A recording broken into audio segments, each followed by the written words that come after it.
जय श्री कृष्णा। प्रिय भक्तों, आज वैशाख मास का पहला गुरुवार है, इसीलिए आज मैं आपको सुनाऊंगी बृहस्पतिवार की संपूर्ण कथा आरती सहित। बृहस्पतिवार का दिन भगवान विष्णु को समर्पित है। कहते हैं कि जो व्यक्ति हर गुरुवार भगवान विष्णु की पूजा करता है और गुरुवार की कथा सुनता है, गुरु बृहस्पति जी की और भगवान विष्णु की कृपा से उन्हें मान सम्मान मिलता है। निर्धन को धन और निसंतान को संतान की प्राप्ति होती है और उनकी सभी परेशानियां दूर हो जाती हैं। तो आइए अब बड़ी ही श्रद्धा और प्रसन्न चित्त मन से बृहस्पतिवार की इस कथा को सुनते हैं।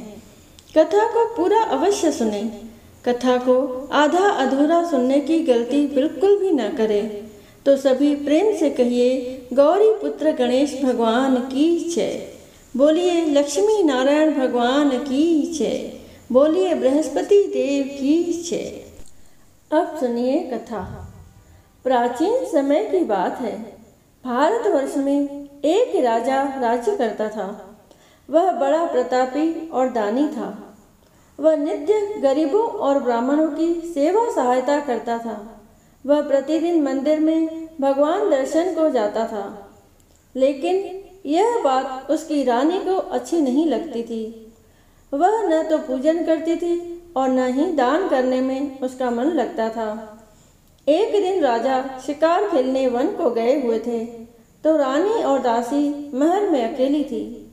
उसी समय बृहस्पति देव साधु वेश में राजा के महल में भिक्षा के लिए गए और भिक्षा मांगी, तो रानी ने भिक्षा देने से मना कर दिया। रानी ने कहा कि हे साधु महाराज, मैं तो दान पुण्य से तंग आ गई हूँ। इस कार्य के लिए मेरे पति देव ही बहुत है। अब आप ऐसी कृपा करें कि सारा धन नष्ट हो जाए तथा मैं आराम से रह सकूं। साधु ने कहा, देवी तुम तो बड़ी अजीब हो। धन और संतान से कौन दुखी होता है? इसकी तो सभी कामना करते हैं। पापी भी पुत्र और धन की इच्छा करते हैं। अगर तुम्हारे पास अधिक धन है तो भूखे मनुष्यों को भोजन कराओ, प्याऊ लगवाओ, ब्राह्मणों को दान दो, कुआं, तालाब, बावड़ी, बाग बगीचे आदि का निर्माण कराओ, मंदिर, पाठशाला, धर्मशाला बनवाकर दान दो, निर्धनों की कुंवारी कन्याओं का विवाह कराओ, साथ ही यज्ञ आदि कर्म करो, अपने धन को शुभ कार्यों में खर्च करो। ऐसा करने से तुम्हारा नाम परलोक में सार्थक होगा एवं स्वर्ग की प्राप्ति होगी। लेकिन रानी पर उपदेश का कोई प्रभाव न पड़ा। वह बोली, महाराज मुझे ऐसे धन की आवश्यकता नहीं जिसको मैं अन्य लोगों को दान दूं, जिसको रखने और संभालने में ही मेरा सारा समय नष्ट हो जाए। अब आप ऐसी कृपा करें कि सारा धन नष्ट हो जाए तथा मैं आराम से रह सकूं। साधु ने उत्तर दिया, यदि तुम्हारी ऐसी इच्छा है तो जैसा मैं तुम्हें बताता हूँ तुम वैसा ही करना। बृहस्पतिवार को घर को गोबर से लीपना, अपने केशों को पीली मिट्टी से धोना, राजा से कहना वह बृहस्पतिवार को हजामत बनवाए, भोजन में मांस मदिरा खाना और कपड़ा धोबी के यहाँ धुलने डालना। ऐसा करने से 7 बृहस्पतिवार में ही आपका सारा धन नष्ट हो जाएगा। इतना कहकर वह साधु महाराज वहाँ से अंतर्ध्यान हो गए। इसके बाद रानी ने वही किया जो साधु ने बताया था। 3 बृहस्पतिवार ही बीते थे कि उसका समस्त धन संपत्ति नष्ट हो गया और भोजन के लिए राजा रानी तरसने लगे। तब एक दिन राजा ने रानी से कहा कि तुम यहाँ पर रहो, मैं दूसरे देश में चाकरी के लिए चला जाऊँ, क्योंकि यहाँ पर मुझे सभी मनुष्य जानते हैं, इसीलिए कोई कार्य नहीं कर सकता। देश चोरी परदेश भीख बराबर है। ऐसा कहकर राजा परदेश चला गया। वहाँ जंगल को जाता और लकड़ी काट कर लाता और शहर में बेचता। इस तरह जीवन व्यतीत करने लगा। इधर राजा के बिना रानी और दासी दुखी रहने लगी। किसी दिन भोजन मिलता और किसी दिन जल पीकर ही रह जाती। एक समय जब रानी और दासियों को 7 दिन बिना भोजन के रहना पड़ा तो रानी ने अपनी दासी से कहा, हे दासी, पास ही के नगर में मेरी बहन रहती है, वह बड़ी धनवान है। तू उसके पास जा 5 सेर बेझर मांग कर ले आ, ताकि कुछ समय के लिए थोड़ा बहुत गुजर बसर हो जाए। दासी रानी के बहन के पास गई। उस दिन बृहस्पतिवार था। रानी की बहन उस समय बृहस्पतिवार की कथा सुन रही थी। दासी ने रानी की बहन को अपनी रानी का संदेश दिया, लेकिन रानी की बहन ने कोई उत्तर नहीं दिया। जब दासी को रानी की बहन से कोई उत्तर नहीं मिला तो वह बहुत दुखी हुई, उसे क्रोध भी आया। दासी ने वापस आकर रानी को सारी बात बता दी। सुनकर रानी ने कहा कि हे दासी, इसमें उसका कोई दोष नहीं है। जब बुरे दिन आते हैं तब कोई सहारा नहीं होता। अच्छे बुरे का पता विपत्ति में ही लगता है। जो ईश्वर की इच्छा होगी वही होगा। यह सब हमारे भाग्य का दोष है। यह सब कहकर रानी ने अपने भाग्य को कोसा। उधर रानी की बहन ने सोचा कि मेरी बहन की दासी आई थी, लेकिन मैं उससे नहीं बोली, इससे वह बहुत दुखी हुई होगी। कथा सुनकर और पूजन समाप्त कर वह अपनी बहन के घर गई और कहने लगी, हे बहन, मैं बृहस्पतिवार का व्रत कर रही थी। तुम्हारी दासी गई, लेकिन जब तक कथा होती है तब तक न उठते हैं और न बोलते हैं, इसीलिए मैं नहीं बोली। कहो दासी, क्यों गई थी? रानी बोली, बहन, हमारे घर अनाज नहीं था। ऐसा कहते कहते रानी की आंखें भर आई। उसने दासियों समेत 7 दिन तक भूखा रहने की बात भी अपनी बहन को बता दी। इसीलिए मैंने दासी को तुम्हारे पास 5 सेर बेझर लेने के लिए भेजा था।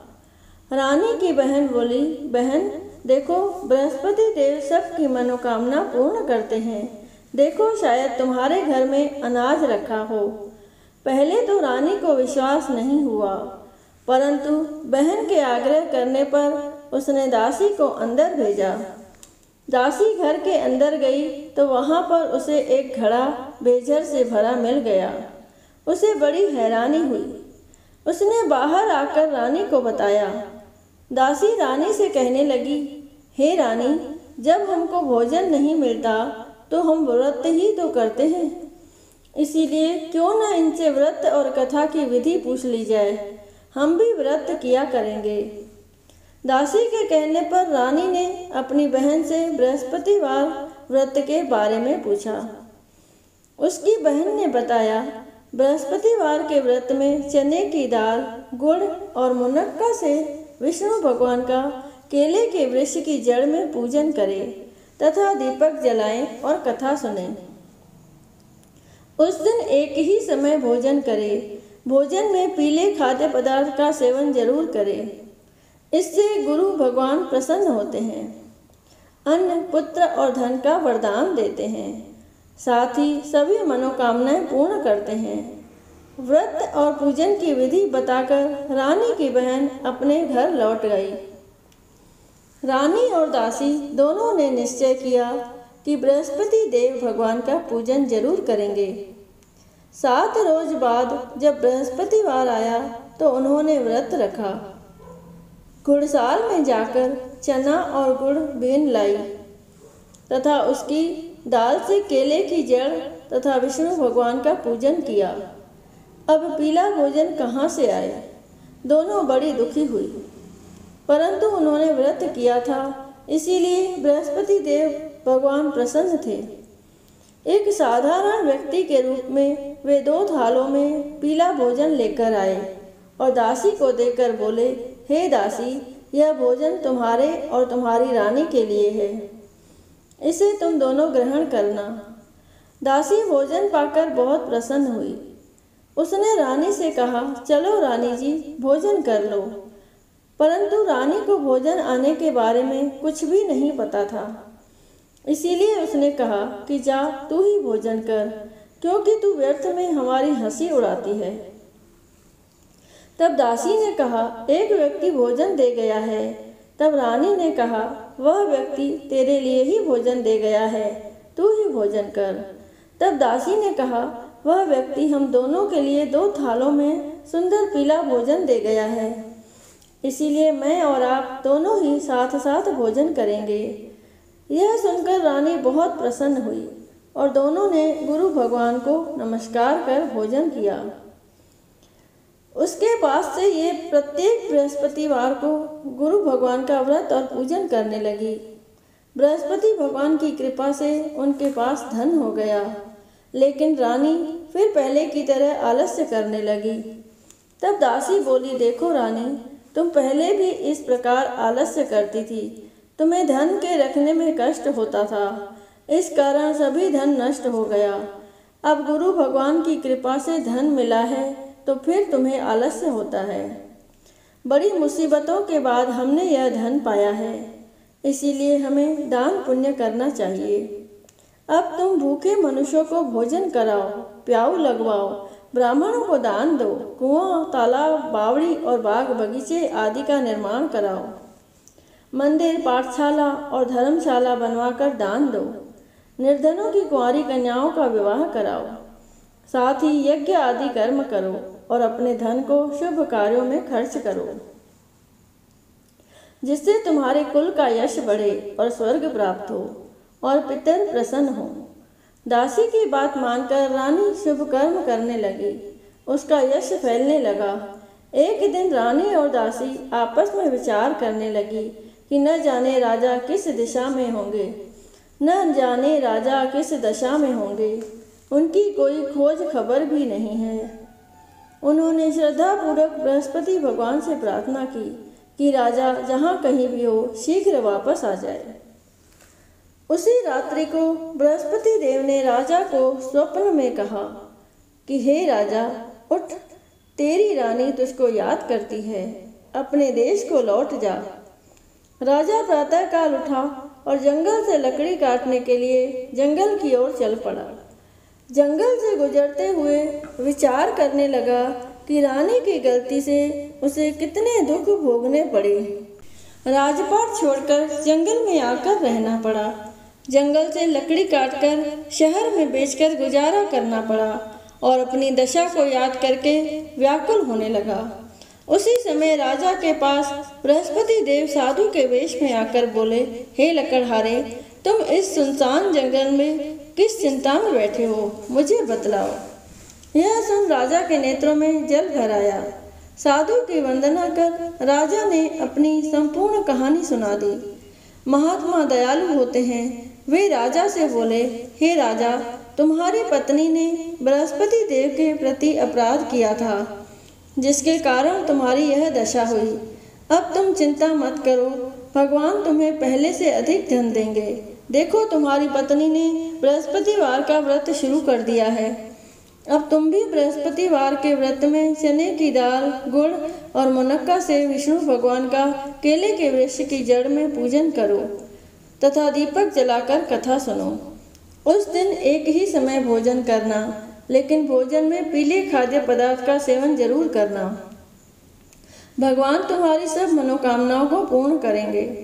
साधु की बात सुनकर राजा बोला, हे प्रभु, लकड़ी बेचकर तो इतना पैसा नहीं बचता जिससे भोजन के उपरांत कुछ बचा सकूं।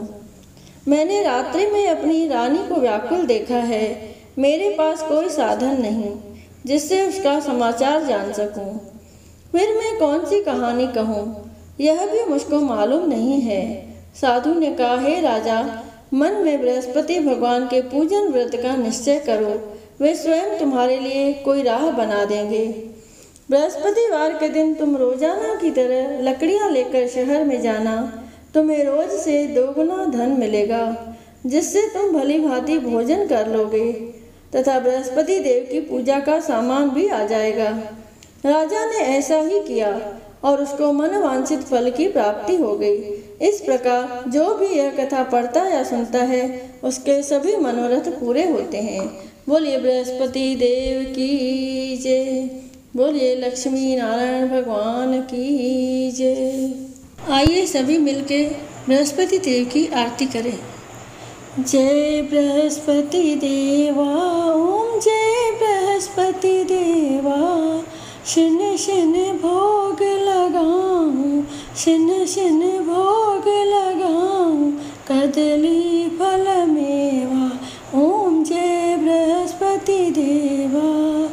तुम पूर्ण परमात्मा, तुम अंतर्यामी, स्वामी तुम अंतर्यामी। जगत पिता जगदीश्वर, जगत पिता जगदीश्वर, तुम सबके स्वामी। ओम जय बृहस्पति देवा। चरणामृत निज निर्मल, सब पातक हरता, स्वामी सब पातक हरता। सकल मनोरथ दायक, सकल मनोरथ दायक, कृपा करो भरता। ओम जय बृहस्पति देवा। तन मन धन अर्पण कर, जो जन शरण पड़े, स्वामी जो जन शरण पड़े।